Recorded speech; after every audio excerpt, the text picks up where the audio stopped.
നമസ്കാരം. റാഫ്റ്റർ ഫുട്ബോളിലേക്ക് അവർക്കും സ്വാഗതം. ലാലിഗ തുടങ്ങിക്കഴിഞ്ഞു. ഈ വീക്കിൽ അത്ലറ്റിക്കോ മാഡ്രിഡിന് 2 മത്സരങ്ങൾ കളിക്കാനുമുണ്ട്. അപ്പോൾ ഇനി നീട്ടിക്കൊണ്ടുപോകാൻ പറ്റില്ല. Julian Alvarez to FC Barcelona എന്നുള്ള ട്രാൻസ്ഫർ സാഗ ഇങ്ങനെ നീണ്ടു പോവുകയാണ്. ഈ ആഴ്ച ഫൈനൽ തീരുമാനം ഉണ്ടാക്കിയേക്കും. അല്ലെങ്കിൽ പിന്നെ ആ ഡീൽ ഓഫാവും. എന്നിട്ട് മൂവ് ഓൺ ചെയ്യുക. അതാണ് ബാഴ്സലോണ ഉദ്ദേശിക്കുന്നത്. ഈ ആഴ്ച തീരുമാനമാവണം, അല്ലെങ്കിൽ വേറെ ആളെ നോക്കും. ഇതാണ് ബാഴ്സ ഇപ്പോൾ എടുത്തിരിക്കുന്ന നിലപാട്. അത് വളരെ കൃത്യമായിട്ട് മാധ്യമങ്ങൾ റിപ്പോർട്ട് ചെയ്യുന്നുണ്ട്. ഇനി കാര്യങ്ങൾ ചെയ്യേണ്ടത് ഹുലിയൻ അൽവാരസ് ആണ്.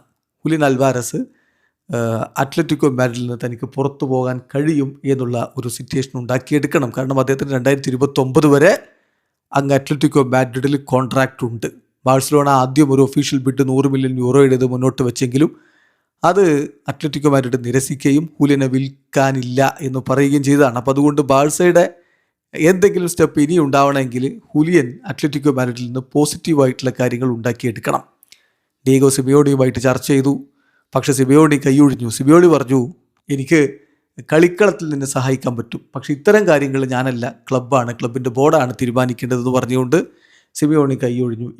ഇനി ഒറ്റ വഴിയേ ഉള്ളൂ. ആ ഒരു വഴിക്ക് വേണ്ടി ഹുലിയൻ ശ്രമിച്ചുകൊണ്ടിരിക്കുന്നു. പക്ഷേ റിപ്പീറ്റഡ്ലി അത് നടക്കുന്നില്ല. എന്ന് പറഞ്ഞാൽ ഗിൽ മാരിനുമായിട്ട് ചർച്ച നടത്തണം.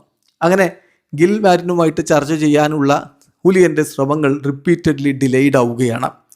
ഏതായാലും വരും ദിവസങ്ങളിൽ അത് നടക്കും. അടുത്ത 1-2 ദിവസങ്ങൾക്കുള്ളിൽ ആ ചർച്ച നടത്തി തൻ്റെ ഭാഗം പറയാനാണ് ഹുലിയൻ തീരുമാനിച്ചിരിക്കുന്നത്. മാഡ്രിഡിൽ നിന്ന് മാർക്ക ഇക്കാര്യം റിപ്പോർട്ട് ചെയ്യുന്നു. ആ മീറ്റിങ്ങിൽ Julian will try to break the deadlock. അതാണ് കൃത്യമായിട്ട് മാർക്ക പറയുന്നത്. അതായത് അത്ലറ്റിക്കോ മാഡ്രിഡ് ബാഴ്സലോണയുമായിട്ട് ട്രാൻസ്ഫർ നെഗോസിയേഷൻ നടത്താൻ തയ്യാറാവുന്ന രൂപത്തിലേക്ക് കാര്യങ്ങൾ എത്തിക്കാനാണ് ഹുലിയൻ ആഗ്രഹിക്കുന്നത്. അതിൽ കൃത്യമായിട്ട് സ്ട്രൈക്കർ ആവശ്യപ്പെടുന്ന കാര്യം എന്താണെന്ന് വെച്ചാൽ, തന്നോട് ചെയ്തൊരു പ്രോമിസ് ഉണ്ട്. ഈ സമ്മറിൽ തനിക്ക് പുറത്തു പോകണമെങ്കിൽ അതിന് അനുവദിക്കും എന്ന് ഒരു പ്രോമിസ് ഗിൽമാരിൻ നടത്തിയിട്ടുണ്ടായിരുന്നു. അത് കൃത്യമായിട്ട് ഹോണർ ചെയ്യണം എന്നുള്ളതാണ് ആവശ്യപ്പെടുക എന്നാണിപ്പോൾ മാർക്ക റിപ്പോർട്ട് ചെയ്യുന്നത്.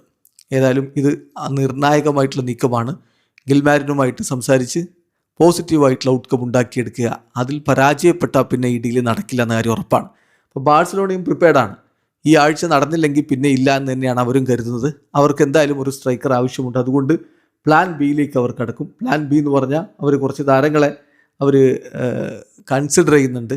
ലൗട്രോ മാർട്ടിനസ്, എയർസബാൾ, ലൂയിസ് സുവാരസ്, ഗ്യോക്കറസ്, ഇങ്ങനെയുള്ള പേരുകൾ നമ്മൾ കേൾക്കുന്നു.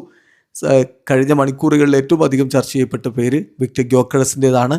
മറ്റൊരു സ്ട്രൈക്കർക്ക് വേണ്ടി നീങ്ങുമെന്ന കാര്യം ഉറപ്പാണ്. ഇനി അങ്ങനെ സ്ട്രൈക്കറെ കിട്ടിയില്ലെങ്കിൽ പിന്നെയുള്ളത് ഫോൾസ് 9 വെച്ച് പോവുക എന്നുള്ളതാണ്. ലാമിൻ, ഓൽമോ, റാഫീഞ്ഞ, അഡയേമി, ഗോർഡൻ ഇങ്ങനെയുള്ളവർക്കൊക്കെ ആ പൊസിഷനിൽ കളിക്കാൻ പറ്റും. അതോടൊപ്പം തന്നെ മറ്റ് യുവതാരങ്ങളെ പരീക്ഷിക്കാവുന്നതാണ്. ഹംസ അബ്ദുൽ കരീം, ബിസിബു ഇങ്ങനെയുള്ള താരങ്ങളെ വെക്കേണ്ടി വരും. അതൊക്കെ ഒരു അഡ്ജസ്റ്റ്മെൻറ്റാണ്. അപ്പോൾ അതൊഴിവാക്കുക, മികച്ചൊരു സ്ട്രൈക്കറെ കൊണ്ടുവരിക, ഇത് തന്നെയാണ് ലക്ഷ്യം. അതിന് ഈ ആഴ്ച അതിനിർണായകമാണ്. വീഡിയോ അവസാനിക്കുന്ന ഫുട്ബോൾ ലോകത്ത് കൂടുതൽ വിശേഷങ്ങളുമായി റഫ്ലോക്സ് എത്താം.